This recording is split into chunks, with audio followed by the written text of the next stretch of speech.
बिस्मिल्लाहिर्रहमानिर्रहीम। अस्सलाम वालेकुम।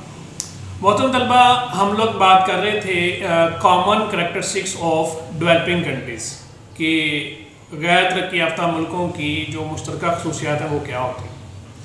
तो इस सिलसिले में हमने 3-4 खसूसियात डिस्कस कर ली थी।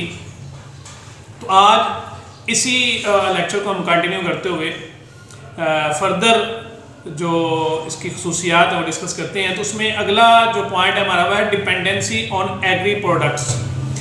जितने भी अंडर डेवलप कंट्रीज़ होते हैं, जितने भी गरीब मुल्क होते हैं, वो शुरू में एग्रेरियन होते हैं बुनियादी तौर पर। जो आज डेवलप्ड कंट्रीज़ हैं ये भी किसी ज़माने में एग्रेरियन कंट्री थे। ये शुरू में इनका ज़्यादा जो डिपेंड था, जो ज़्यादा इन्हिसार था GDP का, वो एग्रीकल्चर प्रोडक्ट्स पे था।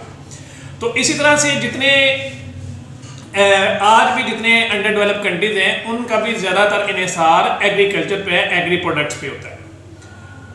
तो under develop countries mostly have agrarian economies. The major share of GDP comes from agri sector.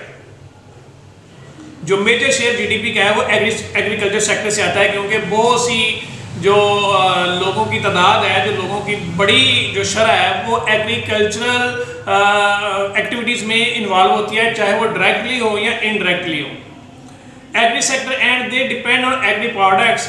In UDCs under develop countries में 65% पॉपुलेशन रहती है रूरल एरियाज में, यानी देहाती इलाकों में 65% लोग देहाती इलाकों में रहते हैं। तो सारी बात है फिर उनका सबका इन्हिसार एग्रीकल्चर पे होता है।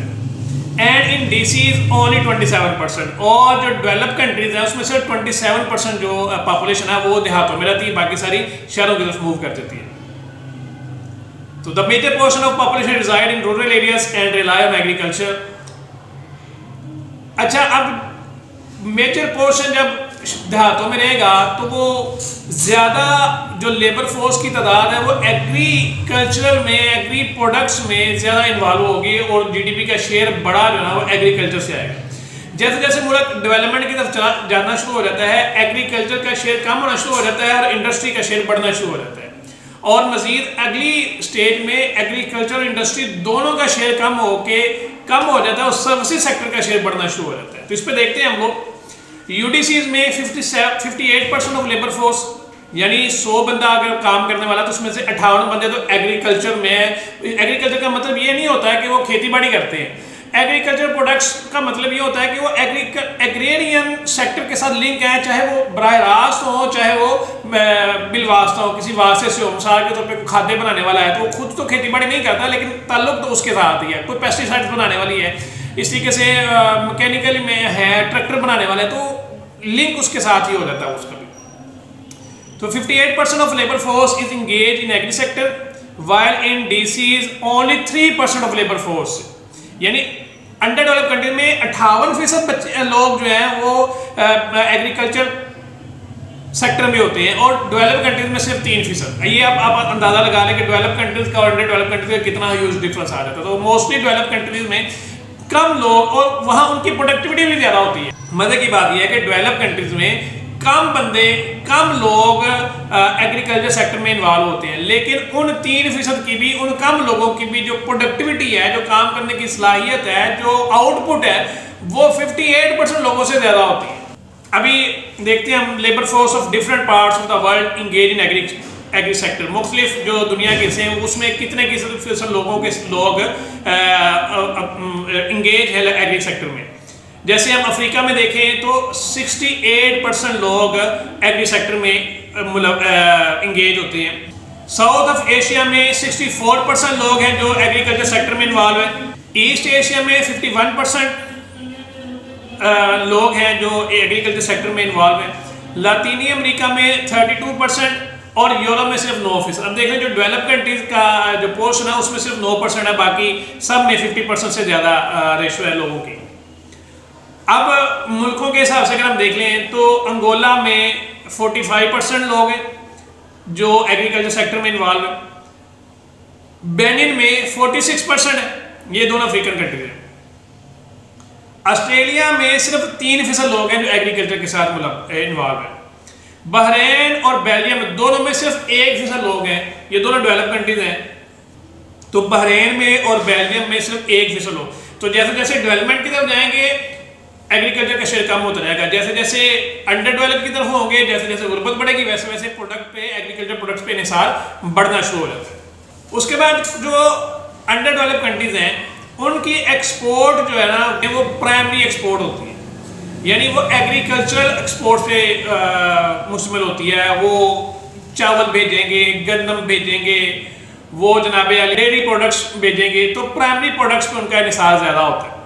और वो प्राइमरी प्रोडक्ट्स भी ये नहीं कि उसको प्रोसेस किया जाता है, जैसे स्वीडन है, हॉलैंड है, वो हॉलैंड ट्यूलिप जो है ना वो एक्सपोर्ट करता है और ट्यूलिप से अच्छा खासा वो पैसा कमाता है। तो वो रॉ फॉर्म में नहीं भेज देता, वो उसको प्रोसेसिंग करता है, उसकी पैकेजिंग करता है, उसकी ब्रांडिंग करता है, उसके बाद उसको बेचता है, वो अच्छे खासे पैसे कमाता है। इसी तरह से डेनमार्क की ज्यादा एक्सपोर्ट डेयरी प्रोडक्ट्स पे मुश्तमिल है, लेकिन वो ऐसा नहीं कि दूध एक्सपोर्ट कर देता है, वो उसको प्रोसेस करता है, उसको वो उसकी पैकेजिंग करता है, उसकी ब्रांडिंग करता है, फिर उसको बेचता है। तो वो लोग जो उनकी एग्रीकल्चर प्रोडक्ट्स होती नहीं है उनको भी इंडस्ट्रियलाइज करके सेल आउट करते हैं, इंडस्ट्रियलाइज करके एक्सपोर्ट करते हैं, जबकि अंडर डेवलप कंट्रीज उसको प्रोसेस नहीं करता है, उसको रॉ फॉर्म में भेज देता है। और बाद में ऐसा होता है कि रॉ फॉर्म में यहाँ से जाता है, वहां से प्रोसेस होकर वापस भी आ जाता होता है। तो ये सभी होता है। तो अंडर डेवलप कंट्रीज में वो प्रोड्यूस करते हैं एंड एक्सपोर्ट करते हैं agri and primary products, while DCs यानी develop countries produce and export secondary and tertiary products. तो वो सर्विसेज सेक्टर ज़्यादा प्रोड्यूस करते हैं, दूसरे मुल्कों में उनके सर्विसेज ज़्यादा वो देते हैं, उनके माहिरीन जाते हैं, वहाँ पे काम करते हैं, वहाँ से वो ज़्यादा पैसा कमाते हैं, तो सेकेंडरी गुड्स बनाते हैं। अच्छा, 1994 में यूडीसीज 71% प्राइमरी और 29% मैन्युफैक्चरिंग जो गुड्स हैं उन्होंने एक्सपोर्ट की अंडर डेवलप कंट्रीज ने ओवरऑल। ये 1994 की बात है। While DCs produce and exported 18% and 82%, यानी जो DCs हैं उन्होंने सिर्फ 18% एग्रीकल्चर प्रोडक्ट्स प्रोड्यूस की और एक्सपोर्ट की, और जो मैन्युफैक्चरिंग गुड्स थी उन्होंने 82% एक्सपोर्ट की। तो उनका शेयर एग्रीकल्चर का कम हो जाता है और इंडस्ट्री का ज़्यादा हो जाता है। इन 2021 में आइसलैंड ने 33% हाईटेक, जो हाई टेक्नोलॉजी की चीज़ें हैं, जो हैवी टेक्नोलॉजी जो मांगती हैं, वो 33%, यानी वहाँ टेक्नोलॉजी ज़्यादा है, इनोवेशन ज़्यादा है, एजुकेशन ज़्यादा है। तो आइसलैंड ने 33% ये जो प्रोडक्ट्स हैं हाईटेक प्रोडक्ट्स वो प्रोड्यूस की और इसको एक्सपोर्ट किया। आयरलैंड ने 26% ये चीज़ें प्रोड्यूस की और इनको एक्सपोर्ट किया। आइसलैंड की जो टोटल एक्सपोर्ट का 33% उन्होंने ये हाईटेक प्रोडक्ट्स के पे मुश्तमिल था और आयरलैंड का 26% था। अब अंडर डेवलप कंट्रीज में ज़रा देखिए, जमैका 2%, म्यांमार जिसको बर्मा भी कहते हैं 5%, नेपाल एंड पाकिस्तान 1%। यानी इन्होंने हाईटेक जो एक्सपोर्ट थी वो सिर्फ 1% थी, नेपाल की और पाकिस्तान की। म्यांमार यानी बर्मा की 5% थी और जमैका की सिर्फ 2%, जबकि दूसरा आइसलैंड 33% और आयरलैंड 26%। अभी एक दूसरे मुल्कों का डाटा ले, अमेरिका का, यूके का और कनाडा का, तो उसमें भी आपको एक ट्रेंड मिल जाएगा, लेकिन हम चूँकि बहुत ज़्यादा डाटा इसके यहाँ पे नहीं कर सकते तो इतने कोई काफ़ी समझे। उसके बाद आ जाते हैं जनाब जनरल जो होती हैं सोशल बैकवर्डनेस आ जाती है, लैक ऑफ ऑर्गेनाइजेशनल एबिलिटीज कम होती है, एंटरप्रेन्योर नहीं बनते, स्टार्टअप्स नहीं होते, स्टार्टअप्स कम होते हैं, लोग अपना काम नहीं कर पाते, नया बिजनेस नहीं खड़ा करते, नई अंपायर नहीं खड़ी होती, नया बिजनेसमैन को बड़ी जो मल्टीनेशनल कंपनी खड़ी नहीं होती। क्यों? ऑर्गेनाइजेशनल स्किल्स नहीं होती उनके पास। आप देख लें जितनी मल्टीनेशनल कंपनीज हैं उनमें से 80% का ताल्लुक तो अमेरिका से है, कुछ बरतानिया से, यानी जितनी भी मल्टीनेशनल कंपनीज हैं उनमें से कम ही है कोई अंडर डेवलप कंट्रीज की हो, कोई पाकिस्तान की हो, कोई इंडिया की हो, कोई बांग्लादेश की हो, कोई शायद ही कोई एक आध ढूंढने से मिले, अंडर डेवलप कंट्रीज की कोई मिले। वरना जितनी मल्टीनेशनल कंपनी जिनका भी आप नाम लेंगे, जितने भी ब्रांड्स हैं वो सारे डेवलप कंट्रीज में आएंगे। उसकी वजह यह कि उनके पास ऑर्गेनाइजेशनल स्किल्स होती हैं, वो बिजनेस को ऑर्गेनाइज कर सकते हैं, बिजनेस को चला सकते हैं, उनके पास एजुकेशन है, उनके पास चांसेस है, उनके पास मौके हैं, अपॉर्चुनिटीज होती हैं उनके पास, तो वो ये चीज़ें उनके पास वहाँ पे अवेलेबल होती हैं। तो लैक ऑफ ऑर्गेनाइजेशनल स्किल्स, उसकी बड़ी वजह क्या है? लो एजुकेशन नहीं होती, हेल्थ की सहूलतें नहीं होती, ट्रेनिंग नहीं होती, कोई तरबियत नहीं है, कोई कोर्सेज नहीं करवाए जाते, ना लोग करते हैं। शॉर्टेज ऑफ कैपिटल, ये भी एक बहुत बड़ा मसला है कि कैपिटल की शॉर्टेज होती है, सरमाया थोड़ा होता है, सरमाया चैनलाइज नहीं होता है, कैपिटल मोबिलाइजेशन नहीं होती, लोग जो पैसा बचाते हैं उसको बैंकों में जमा नहीं करवाते, सारा पैसा डंप हो जाता है आपका प्रॉपर्टी में डंप हो जाता है, गोल्ड में डंप हो जाता है, बिजनेस में नहीं लगता। क्यों? बिजनेस की अपॉर्चुनिटीज नहीं होती, प्रॉफिट ज्यादा नहीं होता, तो लोग अपना पैसा जो थोड़ा बहुत बचाया होता है उसको बैंक में जमा नहीं करवाते, बैंक से, क्योंकि शरह सूद इतनी ज़्यादा नहीं होती कि उसको चैनलाइज कर सकें। फिर बहुत से जो रिमोट एरियाज हैं, शहरों में तो चलो कुछ बैंकिंग की फैसिलिटीज़ होती हैं, लेकिन जो रिमोट एरियाज होती हैं, देहातों में जहाँ 65% लोग रह रहे होते हैं, वहाँ पे बैंकिंग की सहूलतें नहीं होती, कोई फॉर्मल बैंकिंग वहाँ पे सेक्टर नहीं होता, तो उस वजह से फिर जो कैपिटल की वो मोबिलाइजेशन होती है, जो सरमाया बैंकों के थ्रू चैनलाइज होकर बिजनेस में आना होता है, वो नहीं आता।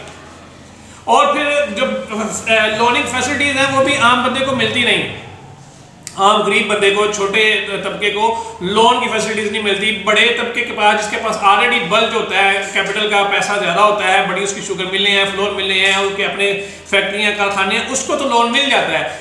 लेकिन एक आम बंदे ने जिसने छोटे लेवल से काम शुरू करना था, उसको लोन की मुश्किलात का सामना करना पड़ता है, उसको लोन नहीं मिलता। इनहेंसिंग बिजनेस इनहेंस नहीं करता, एक खास ऐसे बिजनेस बढ़ता नहीं है।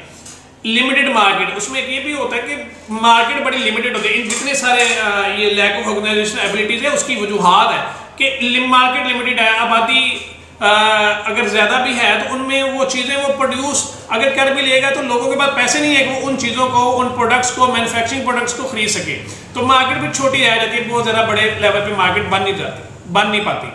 कास्ट ऑफ डूइंग बिजनेस शुरू करने की कास्ट बहुत ज़्यादा होती है, बिजनेस को इजी नहीं होता, बिजनेस को रन करना, उसको चलाना, उसमें कई किस्म के रेड टेपिज्म है, कई किस्म के प्रॉब्लम्स हैं, ब्यूरोक्रेसी मामला खड़ा करती है, फिर एनर्जी के प्रॉब्लम होती हैं, बिजली नहीं है, गैस नहीं है, पानी नहीं है, टैक्सेस बहुत ज़्यादा है, फिर उसके बाद जान और माल का तहफ़्फ़ुज़ नहीं है, लॉ एंड ऑर्डर की सूरत नहीं है, फिर उसके बाद लीगैलिटीज़ नहीं है, अगर आपके साथ कोई फ्रॉड कर देता है या आपके साथ कोई बंदा दो नंबरी कर देता है, आपके पैसे मार देता है, तो आप उसको रिकवर नहीं करवा पाते, आपका जुडिशियल सिस्टम इस काबिल नहीं होता है कि उनसे वो पैसे निकलवा सके, उसको सजा दिलवा सके।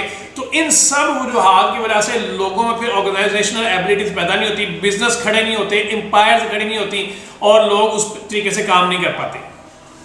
उसके बाद जनरल एंड सोशल बैकवर्डनेस, गरीब मुल्कों में जनरली बैकवर्डनेस होती है, उसमें क्या है, पीपल आर हाईली इनइलास्टिक, गैर लचकदार रवैये होती हैं, जहाँ एक सुई अड़ गई वहाँ से हटते नहीं है, नई चीज़ को समझते नहीं है, नई चीज़ को सीखते नहीं है, नई चीज़ के बारे में हमेशा शक का इजहार करेंगे, रिजिड होंगे, कंजर्वेटिव होंगे, पुराने ख्यालात के अमल, बाप दादा ने जो सोच जेल में डाल दी वही चली आ रही है, उससे नया हट के कुछ सोचना नहीं है, नई चीज़ को ट्राई नहीं करना, रिस्क नहीं लेना, कॉन्स्पिरेसी थ्योरीज पे बड़ा बिलीव करते हैं, बड़ा रिलाई करते हैं, हर चीज़ में साजिश ढूंढेंगे, हर चीज़ में वो दूसरों की जनाब साजिशें ढूंढेंगे, इल इन्फॉर्म होंगे, मालूमात होती नहीं, पूरी इन्फॉर्मेशन होती नहीं और रूमर्स पे वो चलना शुरू हो जाते हैं। जैसे अभी कोविड में आया था कोविड, तो आपने देखा होगा कि बहुत से लोग मानते ही नहीं थे कि कोविड है भी है, ये भी कोरोना वायरस भी है, ये सारे बस ये काफिरों की साजिश है, ये यहूदियों की साजिश है, ये फलां की साजिश है, ये इससे मुसलमानों को नुकसान पहुँचाना मकसद है। तो सारी ये कहानियाँ लोग, ये सिर्फ पाकिस्तान के नहीं, जितने अंडर डेवलप कंट्रीज आप इंडिया में देख रहे हैं वहाँ भी यही सूरत हाल थी, वहाँ भी यही सीरीज चल रही थी। बांग्लादेश में, बर्मा में, जमीका में, अफ्रीका में, हर जगह जहाँ भी अंडर डेवलप कंट्री, जहाँ एजुकेशन नहीं पहुँचती वहाँ पे दिमाग बंद रहते हैं, लोग ज़्यादा नया सोचते नहीं, इल इन्फॉर्म्ड होते हैं, रिसर्च नहीं करते, खुद नहीं चेक करते कि ये चीज़ ठीक भी हुई है कि नहीं हुई, नॉन एजुकेटेड होते हैं, इमोबाइल होते हैं, मूव नहीं करते, सारी जिंदगी एक ही जगह पे, एक ही मोहल्ले में, एक ही शहर में गुजार दी, मूवेबिलिटी नहीं होती, एक जगह से दूसरी जगह जाते नहीं है, और जब जाना नहीं है, सफ़र नहीं करना है, नए लोगों से मिलना नहीं है, तो फिर वो उनमें वो नए ख्यालात, नए आइडियाज़ नहीं आते हैं। पॉलिटिकल वॉलेटिलिटी होती है, अंडर डेवलप कंट्रीज में मोस्टली ये प्रॉब्लम होती है कि वहाँ पे पॉलिटिकल इंस्टेबिलिटी बहुत ज़्यादा होती है, पॉलिटिकल टेम्परेचर बहुत ज़्यादा होता है, गवर्नमेंट टिकती नहीं है, कोई पॉलिटिकल स्टेबिलिटी नहीं होती है, और अगर कोई गवर्नमेंट टिक भी रही है तो वहाँ पे हर वक्त हड़ताल, हंगामे, एहतजाज, जुलूस वगैरह ये सिलसिले चलते रहते हैं, जिसकी वजह से इकोनॉमिक एक्टिविटीज़ वहाँ पे सस्टेन नहीं कर पाती।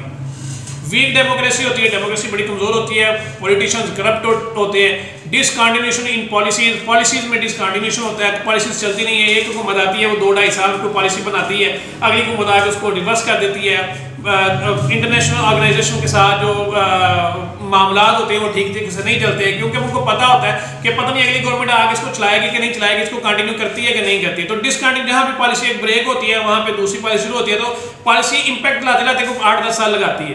तो एक पॉलिसी आज शुरू की है, उसने 8-10 साल बाद इंपैक्ट लाना है, लेकिन आप उसको पहले खत्म कर देते हैं। तो इस तरीके से फिर क्या होता है कि आपके पास डिसकंटिन्यूशन पॉलिसी रहती है।